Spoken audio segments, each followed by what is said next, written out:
Tim mar Skund Marishaw oyudo mich bang' tieke thuolo maber e tuke mag robots pinje duto mane obagi e piny mar Panama. Makwambua Taran Mateo gi Joseph Kuria notimo maber e tukego mane obagi e kind tarik 12 gi tarik 17 dweni kendo noduogo gi mich. Tukego moyo jotugo maromo 3,000 mane owuok e pinje maromo 80.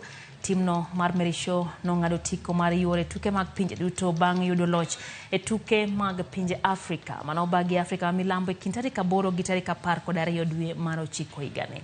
Tukegi jiwo e kind nyithindo mondo omi okonygi e yango kendo ng'eyo tiyo gi lony manyasani.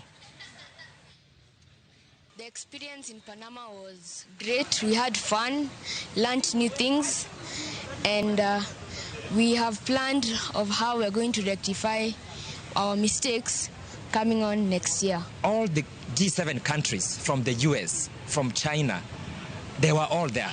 The reason you want to ask why, it's because they are building their future capacities in matters of robotics. And if we see where we are heading, AI is becoming very key. Coding will be a very key skill that will be required in the future.